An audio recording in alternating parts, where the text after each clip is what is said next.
On behalf of RZIM Canada and Intricity, welcome to Reimagine, an opportunity to explore life's new questions.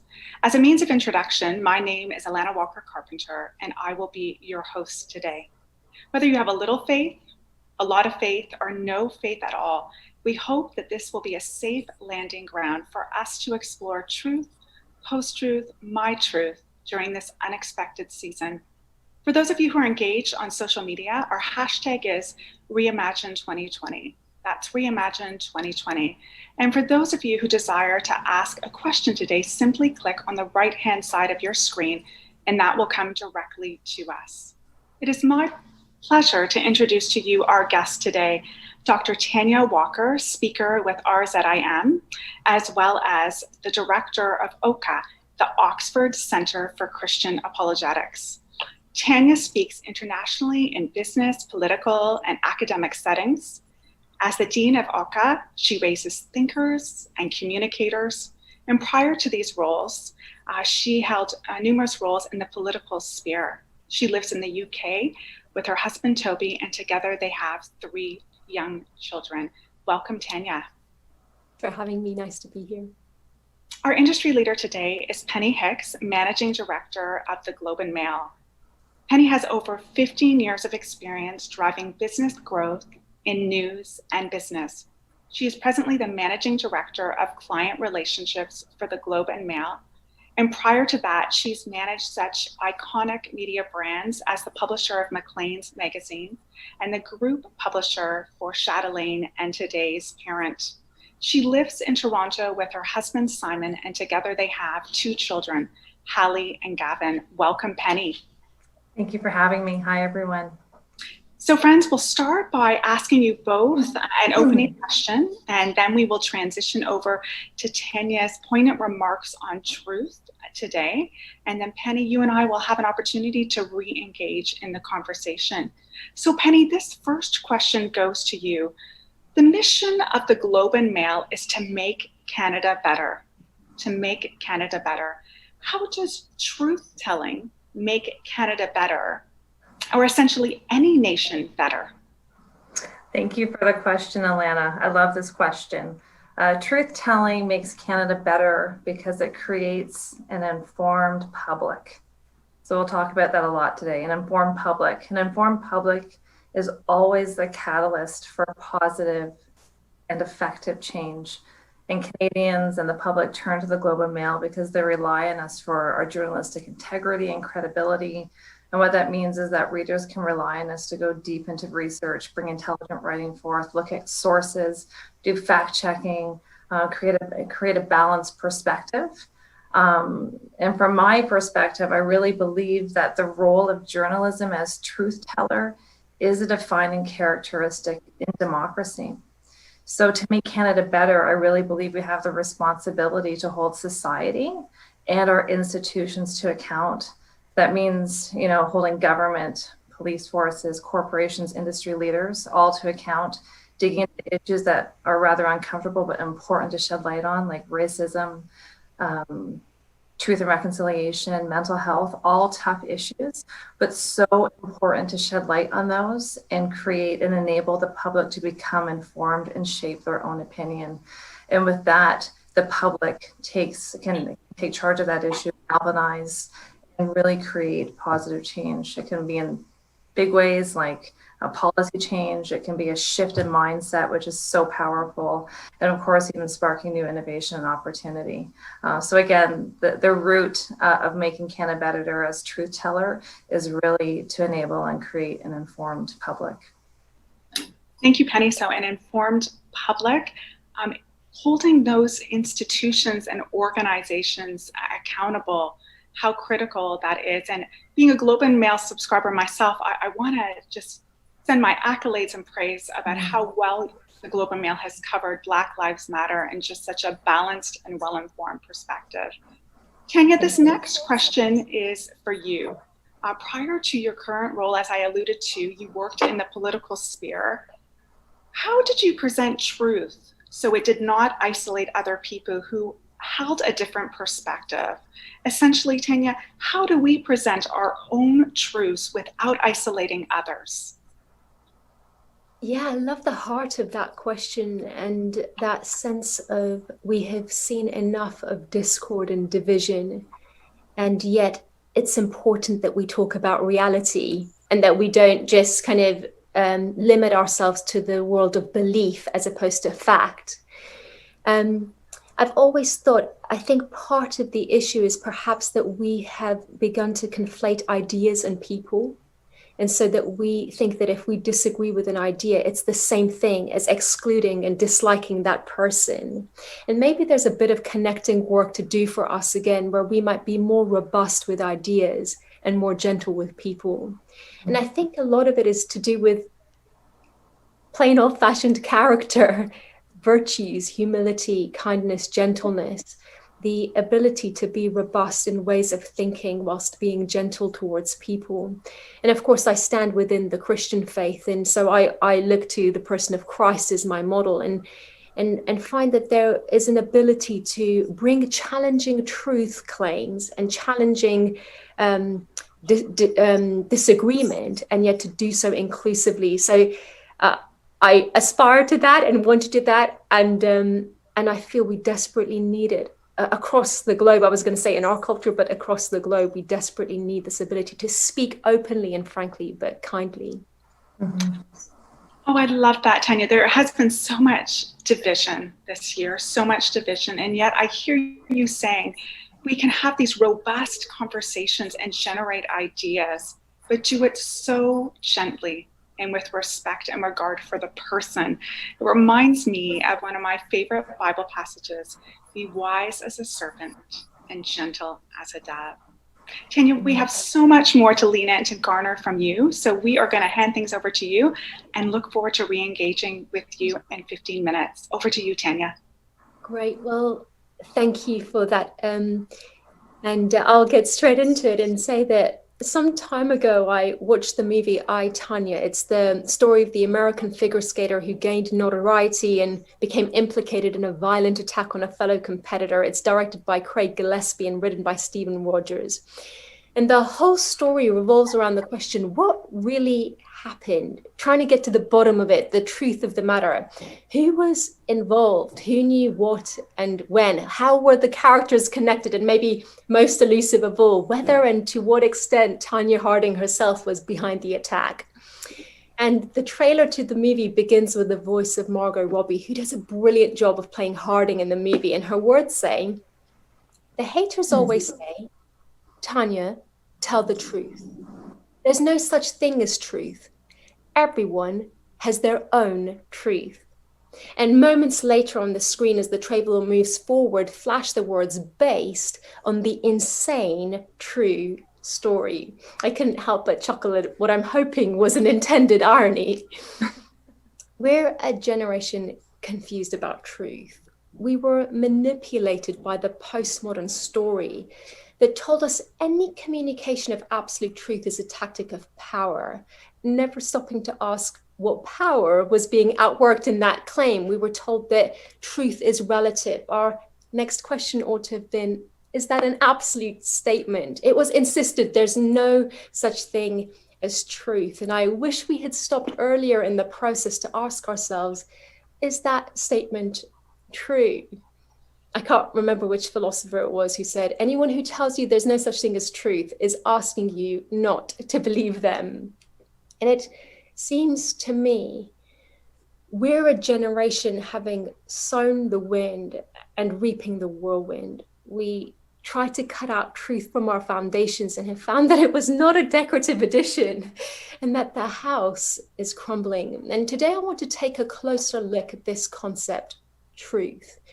If you like, even looking past the pure logic of it, the fact that any attempt to negate or deny absolute truth ends up contradicting itself and implodes. And I actually want to ask a deeper question. What is the significance of truth?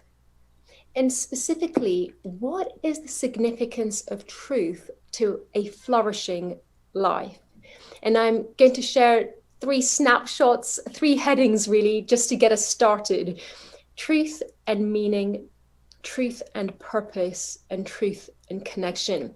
Truth and the relevance to living a meaningful life. Truth is undergirding purpose, and finally, truth is intrinsic to connection. Firstly, truth and the meaningful life. It's a funny old story, but you may have heard it. There was once a boy who was born with very little talent or skill, and he over time demonstrated that his character and virtues left much to be desired. And at a certain point in time, the sociology department of a well-known university got together, having come across this unsavory character, to devise a social experiment. Despite his lack of intellect or talent, they spoke to a globally connected academic and arts community, and together decided to play a charade whereby our protagonist was made to believe he was the most intelligent, most gifted, most lovable person on the planet. He was awarded multiple degrees. On completing any type of work, he was instantly proclaimed a genius, utterly magnificent in every respect. Actresses were hired to throw themselves at him in supposed awe of his greatness and goodness. He walked many a red carpet, picked up many an award, received astronomical honorariums, and lived a long and happy life, and died a comfortable death, convinced that he was the most loved and respected person in all the world. And the question that is put to us is the question, would you like to have that life? Would you like to live a happy, healthy, apparently extremely successful life if it was all unbeknownst to you, built on a lie? And of course, the vast majority of us would answer no, because we intrinsically know and understand that meaning, living a meaningful life, is ultimately based on truth. And not just on our subjective truths, but on an overarching objective reality, which is why, incidentally, no one wants to live in what they think is a wonderfully happy and fulfilling marriage if the actual fact is that their spouse is having an affair. Are we sure we are living in the true story? Truth and meaning. Secondly, truth and purpose. Fundamental to living a life of purpose is to understand the grand story, the bigger story of which we are part. Like actors on a stage, if we have mistaken the story, if we've misunderstood the narrative, we might say some meaningful lines, we might strike lucky and play at times a positive role, make a contribution to the progression of the storyline, but it will only be by accident. I found it interesting in the theoretical literature that purpose as a facet of meaning is not simply to live with purpose, accidentally happening to strike the right chord, but to live with purpose on purpose. In other words, as an active, intentional participant in the story. I have 3 little ones. They absolutely love to watch videos of chain reactions where one little cog connects to another and another and another, and this incredible, intricate series is set in motion, coming to some kind of spectacular, thrilling end.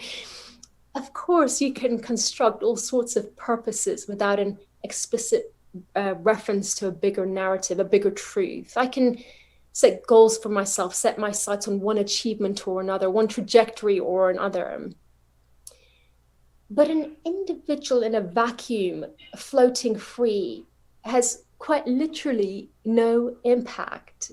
You need other reference points for that. It's not the one cog doing its bit, it's the cog in context connected to the larger whole that we come back to watch again and again, because purpose in its deepest sense, at its most meaningful, is the aligning of the individual life, the individual story, with the reality of the grand story of which we are all part. And in that alignment, to allow our story to play its unique role in creatively moving the grand story forward. Again, are we sure, really sure, that we've seen, that we've understood that we are living in the true story? Because understanding the true story is key to living a meaningful life in context, a life of purpose. Finally, truth and connection.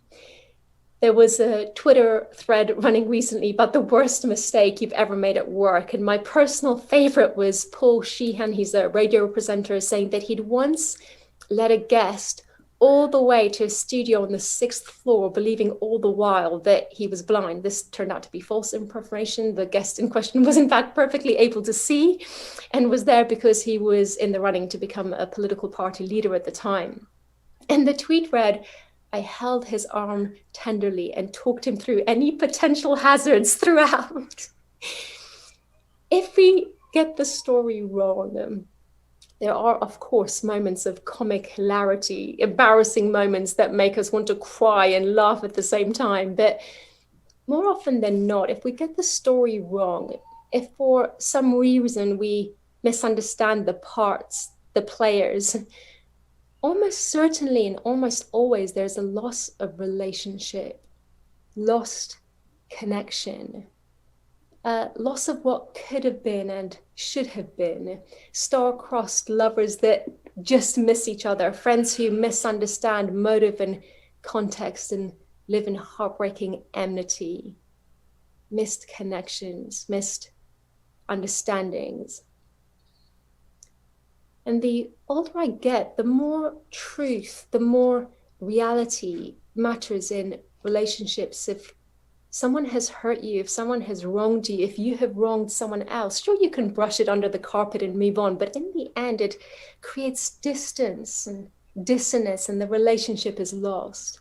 Saying sorry, being forgiven, forgiving another who has truly owned their mess, this is the start of real connection.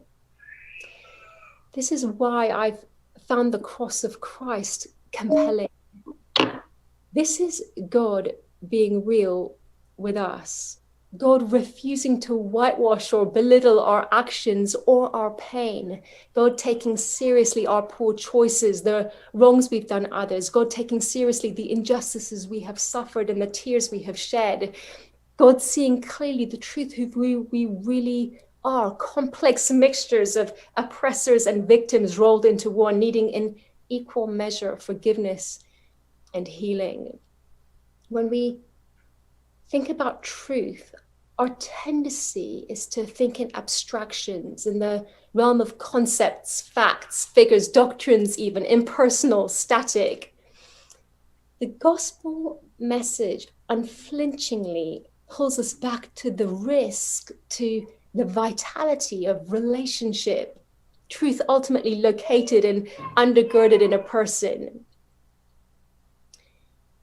Is it possible that many of us, when we think about the Christian faith, live with the misapprehension that what we've been invited into, what is being asked of us, is to swap one set of beliefs, one set of dogmas, one conceptual realm for another, even one set of experiences or emotions for another, one pattern of behavior, one set of habits for another, in which case you could call it what you liked. You could call it God. In fact, you might have been calling it God, believing yourself to have been standing in the Christian story for many years. But actually, all you've done is plastered a title on an empty shell. Relationship, dynamic, mysterious, living, breathing, moving relationship with God. The truth is the invitation. Communion, connection with God is the invitation. But then, do we want this? The book of Ecclesiastes, the book in the Bible devoted to man's search for meaning, contemplates the meaninglessness of life if the observed world is all there is. A few times throughout the book, you have a break in the clouds, a reference to God, the creator, God sovereign and powerful, the God far off, if you like, hints of a different reality, but with little discussion. In the very last few sentences of the book, the author makes a tiny, almost hidden reference to God as shepherd. It's the God at hand, the God who knows and who can be known in return. And the very next sentence, it's in chapter 12, verse 12, warns us of making many books, there is no end, and much study wearies the body. Derek Kinder writes, curiously enough, as verse 12 perceives, the God at hand may not suit us, we grow addicted to research itself, in love with our hard questions. An answer would spoil everything. C.S. Lewis writes in The Great Divorce of the Borders of Heaven, where a lifelong searcher is being invited in. I can promise you no scope for your talents, he writes, only forgiveness for having perverted them. No atmosphere of inquiry, for I will bring you to the land not of questions, but of answers, and you shall see the face of God. But we must all interpret those beautiful words in our own way. For me, there is no such thing as a final answer. The free wind of inquiry must always continue to blow through the mind, must it not? Listen, said the White Spirit, once you were a child. Once you knew what inquiry was for, there was a time when you asked questions because you wanted answers and were glad when you had found them. Become that child again, even now. Maybe some of us started off our journey, our inquiry, wanting God, but we got distracted, diverted into the inquiry itself, the concepts, the ideas, what Paul Moser calls spectator evidence for God. It might even be that you're a Christian, but the pace of this world, the multitasking, the sheer volume of noise, the lack of headspace, the lack of heart space have been like a tide pulling you back into the realm of abstractions, of fixed, manageable, tameable ideas. It takes a continuous decision of the will to wade out again into the deeper waters, the vitality, the risk of relationship. Roger Scruton writes, the God of the philosophers disappeared behind the world because he was described in the third person and not addressed in the second. Tim Keller, he's a best-selling author and Christian leader. He speaks about being loved, and he says, to be loved and not known is comforting but superficial. To be known and not loved is our greatest fear. But to be fully known and truly loved is, well, a lot like being loved by God. It's what we need more than anything. It liberates us from our pretenses. It humbles us out of our self-righteousness and fortifies us for any difficulty that life can throw at us.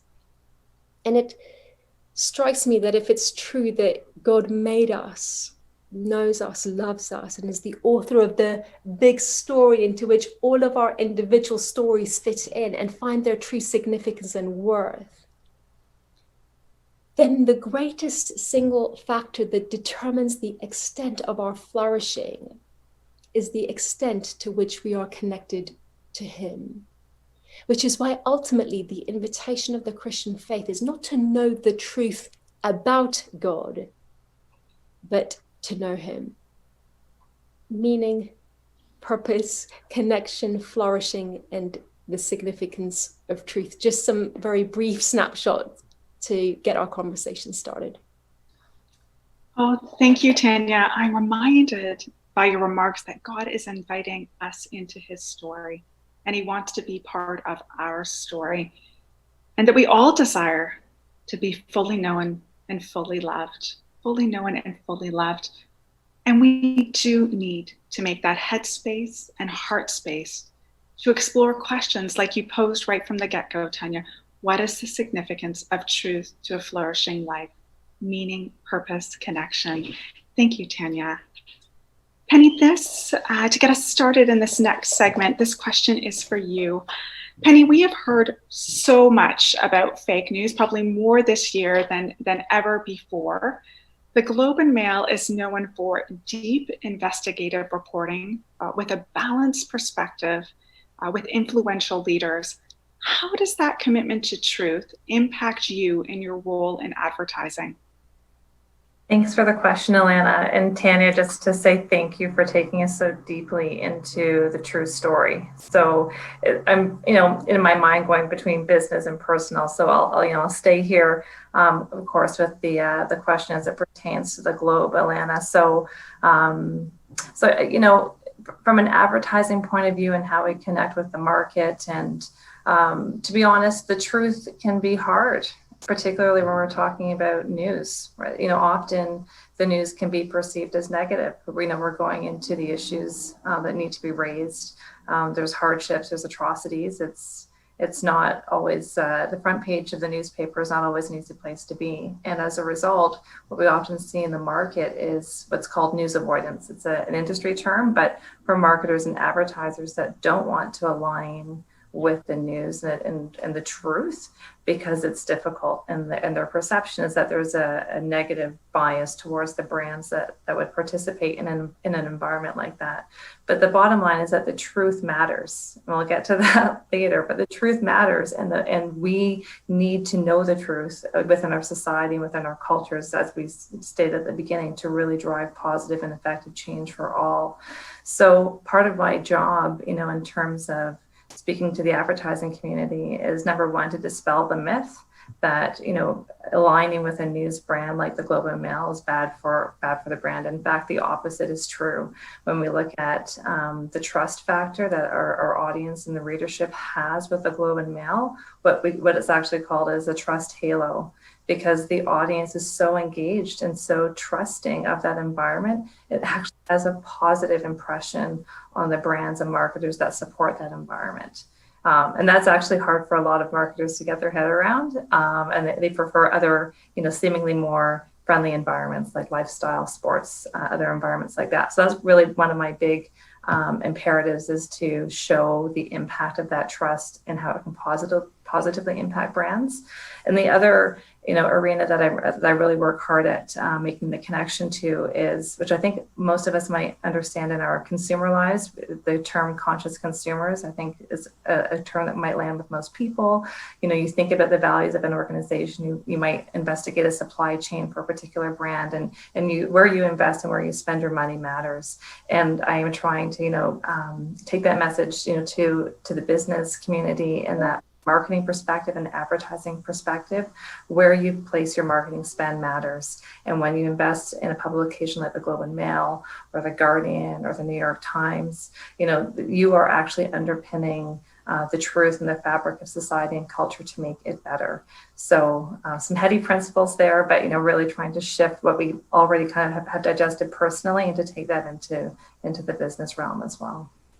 Thank you, Penny. Just a reinforcement that truth matters. We need to know the truth. We need to establish this trust and credibility. And you've brought us back to this trust halo, this halo. Tanya, this next question is for you. Just getting to know you over the last few weeks, I have found your story so compelling. One that I really was just on the edge of my seat, wanting to lean in and to learn more about you and your family. Your family's pursuit in Iran caused them deep persecution. And this is what we read about, but we often don't come this close to it, like my own conversations with you. What made you and your family continue to pursue truth in and amongst the devastation and heartache that you experienced? Yeah, thank you for that. Great question. So yeah, a little bit of my family background. I'm from Armenian descent, but I was born in Iran and grew up against, if you like, the backdrop of a persecuted church. It's not a comfortable place to be a Christian in that country. We left when I was fairly young. We moved from Iran when I was 7 years old. But we have retained ties with the persecuted church in that environment. And so a lot of my growing up was being really very aware of the brutal cost that was being paid and continues to be paid by many Christians. And I remember, the first time I saw my father ever cry was him announcing to our community that one of his closest friends had been brutally murdered for being a Christian. And just that was the backdrop of my growing up. And so I guess I grew up with an understanding that questions of faith are not a psychological crutch for the weak, or some comforting blanket that you wrap around yourself. It was far too robust for that. It was a do or die. It was a kind of, if this is true, then it's worth everything. If this is not true, it is worth nothing at all, and actually is very damaging and in fact evil, because people are paying ultimate costs for it. And so for me, even from my youngest memories of approaching questions of faith, I remember being very aware of this.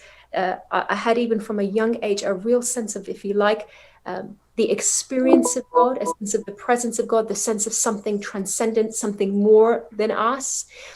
And yet I was and continue to be extremely head orientated in the way that I approach anything at all, very much wrapped up in the conceptual realm. And so I remember even at the age of kind of 11 or 12, I became very focused on this question of, I have felt God to be true in my experience, and experience is a valid strand of evidence, but it's just one strand. Mm-hmm. How can I know logically, rationally, that this is true? And for me, the journey of that led me to study at the University of Oxford. I studied politics, philosophy, and economics. And genuinely, it was a decision I made at 12 that I wanted to apply for that course and study there. And my thinking was, I want to be in that environment with those people, and I want to ask my questions of faith. And I want to see, does this stand the test of scrutiny? Because if it doesn't, it might feel warm and fuzzy, but that doesn't quite cut it for me right now. So I guess if you're asking what made you pursue it, I pursued it because I came to be absolutely convinced that it was true. And then it became worth everything.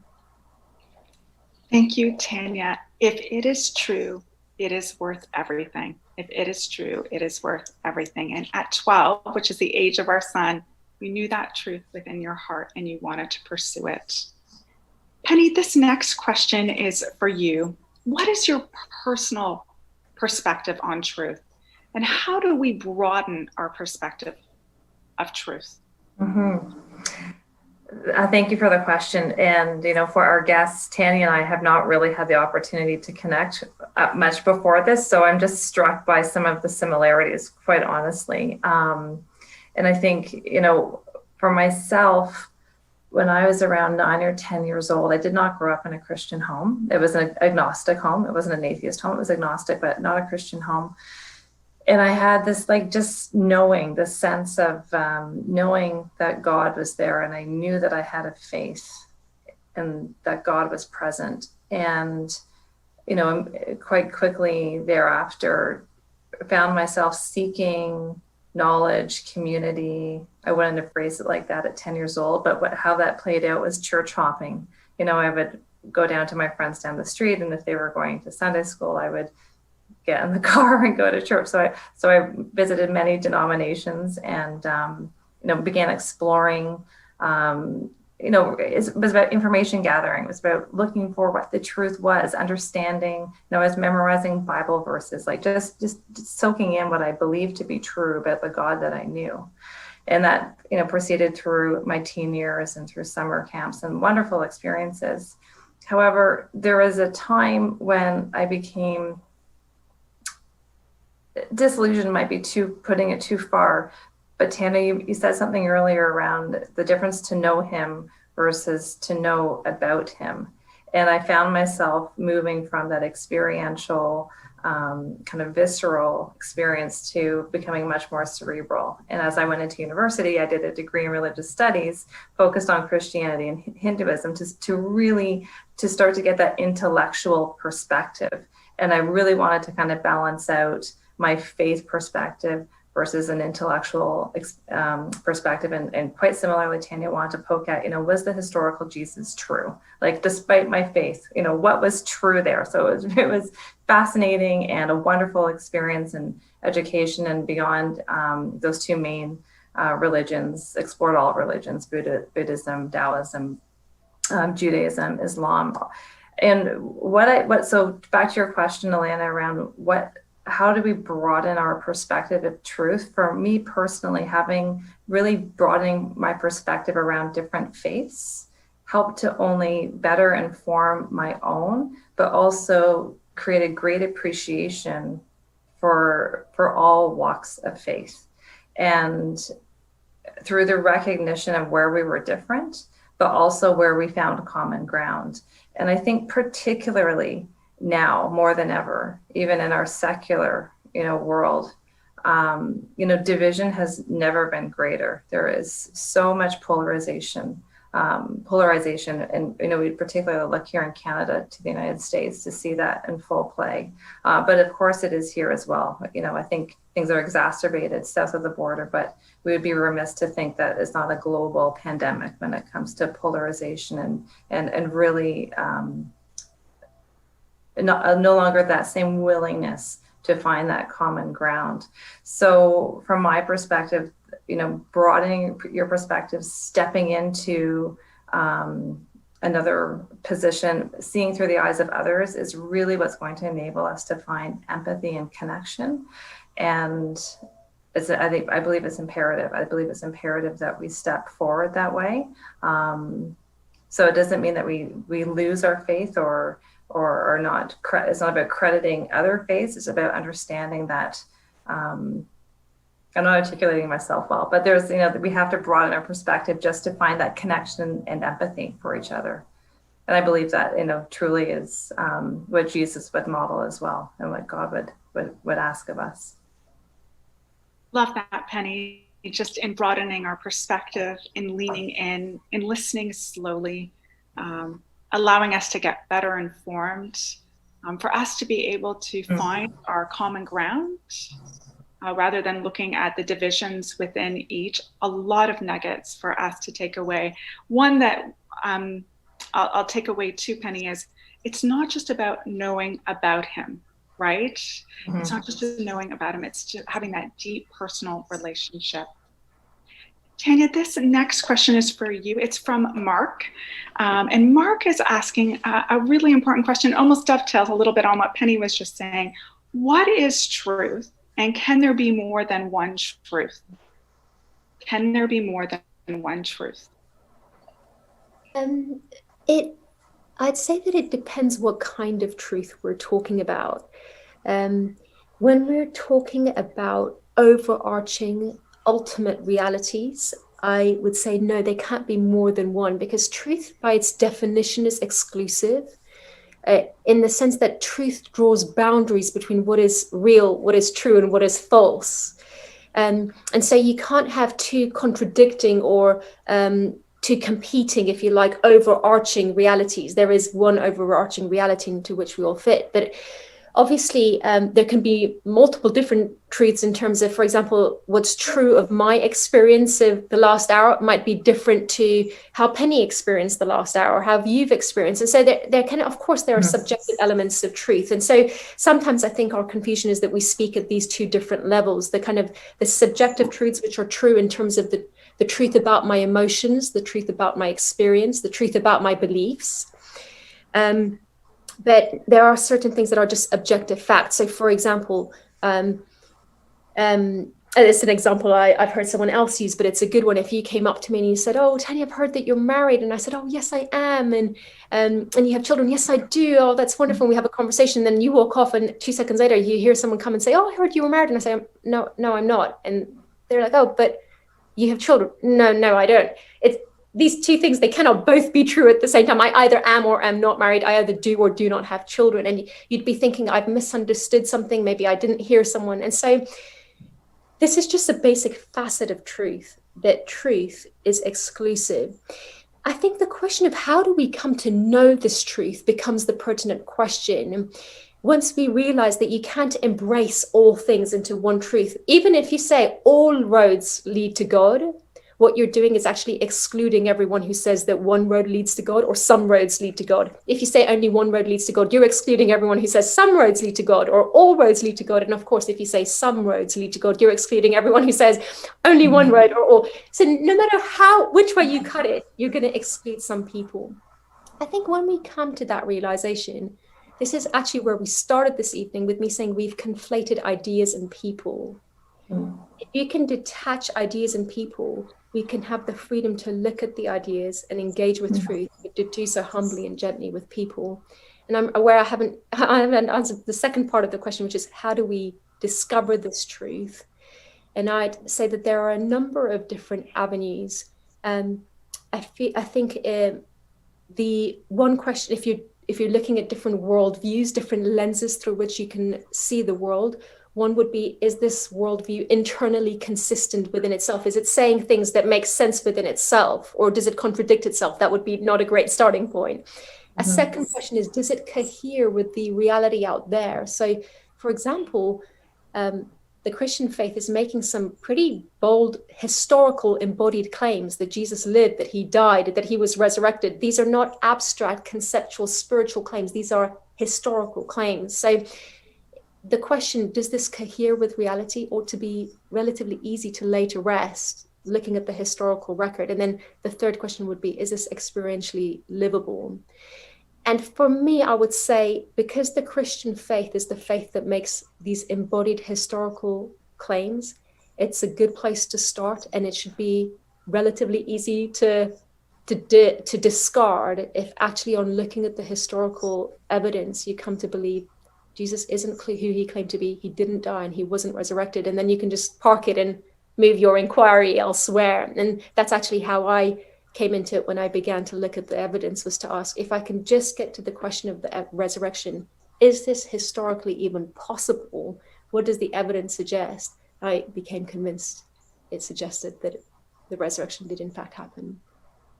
Thank you, Tanya. And Mark, just the mere fact that you're with us today asking these fantastic questions, it's just that journey to discovery. And Mark, I just want you to know that it really is a lifelong journey where we wrestle with different thoughts and ideas and concepts. Friends, I'm really cognizant of time, so I'm just going to ask Penny to just quickly comment on this last question. And as we enter into 2021, how can we reimagine truth? Yeah, thank you, Alana. You know, I think that the truth has been so reimagined over the last 4 years. And I know when I say that, and I particularly place a nod to Donald Trump. And I say that because we touched on fake news earlier in our conversation. And I think what's been so challenging, you know, in the recent past and as we move forward is I think that what we have to do globally and as a society is to go back to those basics, and the basics being that the truth matters. Telling the truth matters.